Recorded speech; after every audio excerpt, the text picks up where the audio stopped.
जम्बू द्वीप तथा उसके विभिन्न वर्षों सहित भारतवर्ष का वर्णन।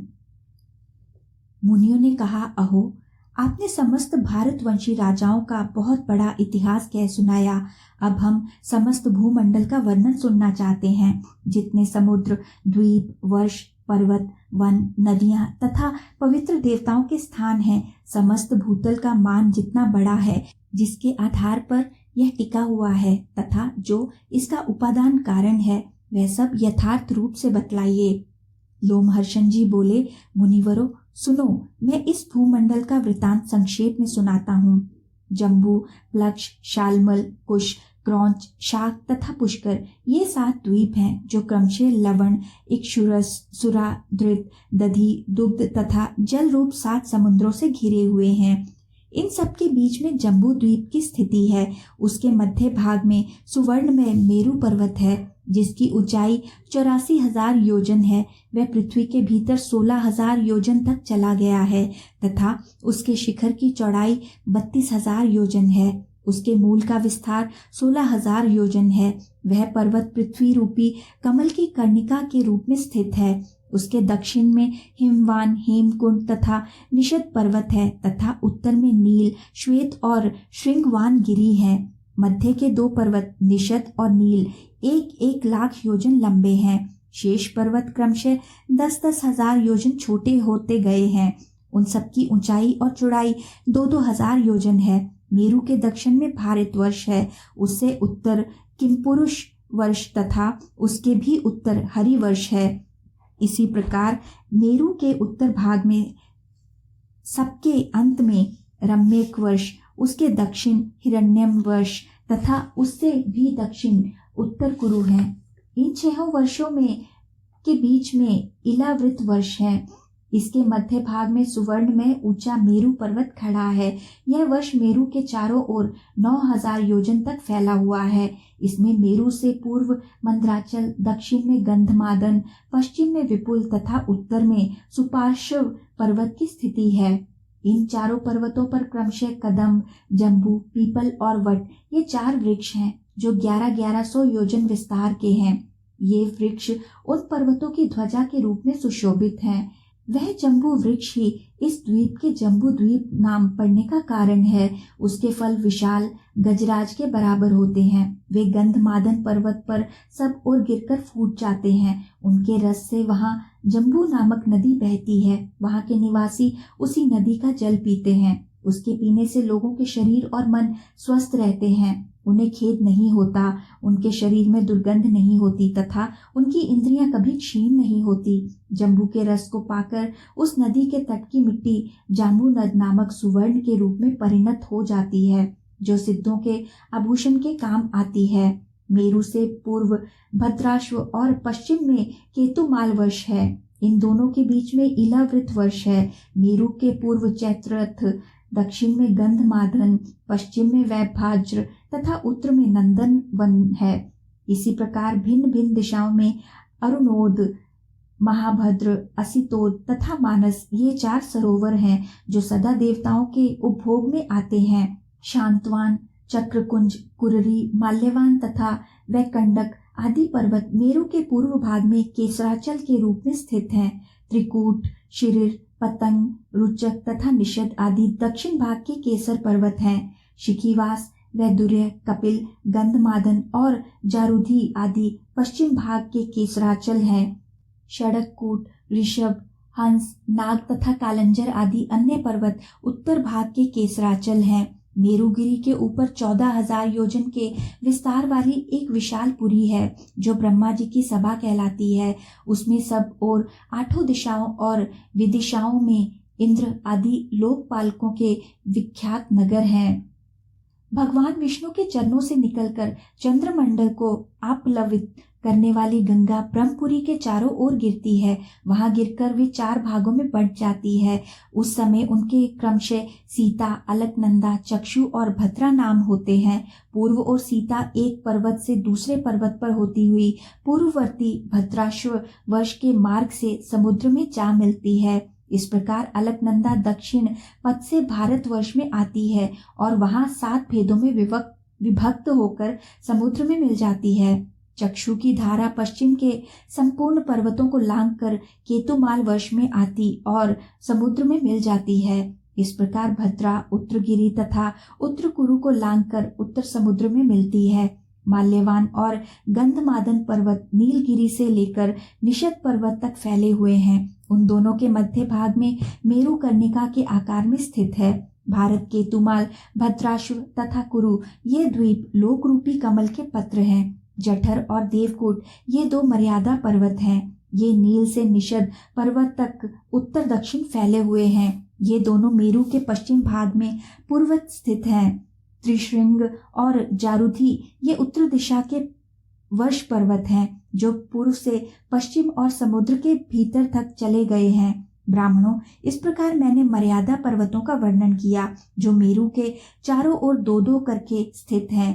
मेरु पर्वत के सब ओर जो केसर पर्वत बतलाए गए हैं उनकी गुफाएं बड़ी मनोहर हैं, जिनमें सिद्ध और चारण निवास करते हैं। वहाँ सुरम्य वन और नगर हैं। लक्ष्मी, विष्णु, अग्नि, सूर्य तथा इंद्र आदि देवताओं के बड़े बड़े मंदिर हैं जो किन्नरों से सेवित हैं। उन पर्वतों की रमणीय गुफाओं में गंधर्व, यक्ष, राक्षस, दैत्य और दानव दिन रात विहार करते हैं।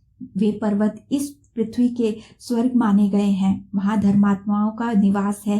पापी मनुष्य सैकड़ों जन्म धारण करने पर भी वहां नहीं जा सकते। भद्राश्व वर्ष में भगवान विष्णु हयग्रीव रूप से विराजमान हैं। केतुमाल में वराह, भारतवर्ष में कच्छप तथा उत्तर कुरु में मत्स्य रूप धारण करके रहते हैं। सर्वेश्वर भगवान श्री हरि सर्वस्वरूप है तथा विश्व रूप में वे सर्वत्र सुशोभित रहते हैं। अखिल जगत स्वरूप भगवान विष्णु सबके आधारभूत हैं।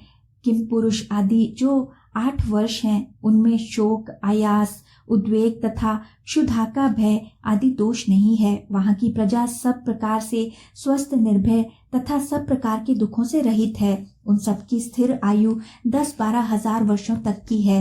इन स्थानों में पृथ्वी के क्षुधा, पिपासा आदि अन्य दोष भी नहीं प्रकट होते।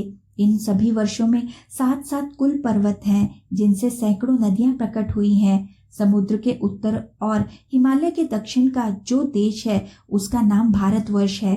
उसी में राजा भरत की संतान तथा प्रजा रहती है। उसका विस्तार 9000 योजन है। भारतवर्ष कर्म भूमि है। वहाँ इच्छानुसार साधन करने वालों को स्वर्ग तथा मोक्ष प्राप्त होते हैं। भारत में महेंद्र, मलय, सहय, शक्तिमान, ऋक्ष, विंध्य और परियात्र ये 7 कुल पर्वत हैं। यहाँ सकाम साधन से स्वर्ग प्राप्त होता है, निष्काम साधन से मोक्ष मिलता है तथा यहाँ के लोग पाप करने पर त्रिय योनि और नरकों में भी पड़ते हैं। भारत के सिवा अन्यत्र मनुष्यों के लिए कर्म भूमि नहीं है। इस भारतवर्ष के 9 भेद हैं। इंद्रद्वीप, कसीतुमान, ताम्रवर्ण, गभस्तिमान, नागद्वीप, सौम्यद्वीप, गंधर्व द्वीप, वारुण द्वीप तथा समुद्र से घिरा हुआ यह नवा द्वीप भारत। यह नवद्वीप दक्षिण से उत्तर तक 1000 योजन लंबा है। इसके अंदर पूर्व दिशा में किरात तथा पश्चिम दिशा में यवन रहते हैं। मध्य में ब्राह्मण, क्षत्रिय, वैश्य तथा शूद्र जाति के लोग रहते हैं, जिनकी क्रमशः यज्ञ, युद्ध, वाणिज्य तथा सेवा ये 4 वृत्तियां हैं। शत्रु यानी सतलज और चंद्रभागा यानी चनाब आदि नदियां हिमालय की शाखाओं से निकली हैं। वेद स्मृति आदि सरिताओं का उद्गम परियात्र पर्वत है। नर्मदा और सुरमा आदि नदियां विंध्य पर्वत से प्रकट हुई हैं। तापी, पयोष्णी, निर्विघ्ना तथा कावेरी आदि सरिताएं वृक्ष की शाखा से निकली हैं। इनका नाम श्रवण करने मात्र से ये सब पापों को हर लेती हैं। गोदावरी, भीमरथी तथा कृष्णवेणी आदि पापनाशिनी नदियां सहस्त्र पर्वत की संतानें हैं। कृतमाला, ताम्रपर्णी आदि का उद्गम स्थान मल्य पर्वत है। त्रिसांध्य, ऋषिकुल्या आदि नदियां महेंद्र पर्वत से प्रकट हुई हैं। ऋषिकुल्या और कुमारा आदि नदियां शुक्तिमान के शाखा पर्वतों से निकली हैं। इन नदियों की शाखाभूत सहस्त्रों उपनदियां भी हैं।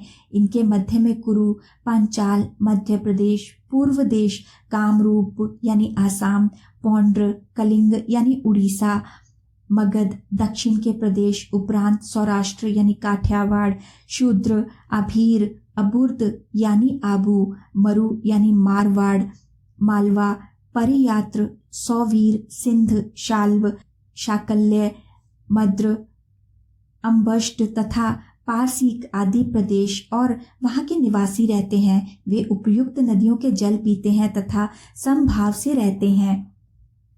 उक्त प्रदेशों के लोग बड़े सौभाग्यशाली एवं हृष्ट-पुष्ट हैं। उन सबका निवास भारतवर्ष में ही है। महामुने, सत्ययुग, त्रेता, द्वापर और कलयुग, ये 4 युग इस भारतवर्ष में ही होते हैं, अन्यत्र कहीं नहीं होते। यही पारलौकिक लाभ के लिए यति तपस्या करते, यज्ञकर्ता अग्नि में आहुति डालते तथा दाता आदर पूर्वक दान देते हैं। जम्बूद्वीप में मनुष्य सदा अनेक यज्ञों द्वारा यज्ञ में यज्ञ पुरुष भगवान विष्णु का यजन करते हैं। अन्य द्वीपों में दूसरे प्रकार की उपासनाएं हैं। महामुने, जम्बूद्वीप में भी भारतवर्ष सबसे श्रेष्ठ है, क्योंकि यह कर्म भूमि है और अन्य देश भोग भूमि है।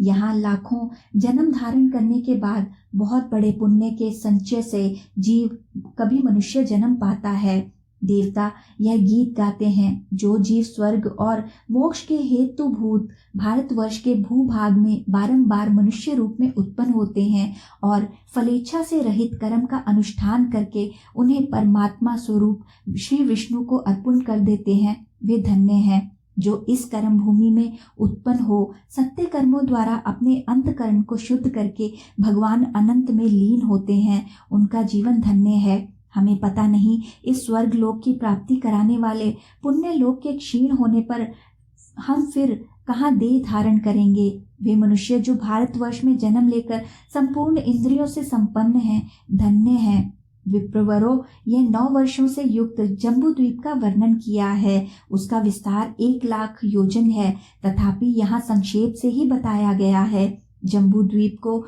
गोलाकार में चारों ओर से घेर कर खारे पानी का समुद्र स्थित है। उसका विस्तार भी 1 लाख योजन है।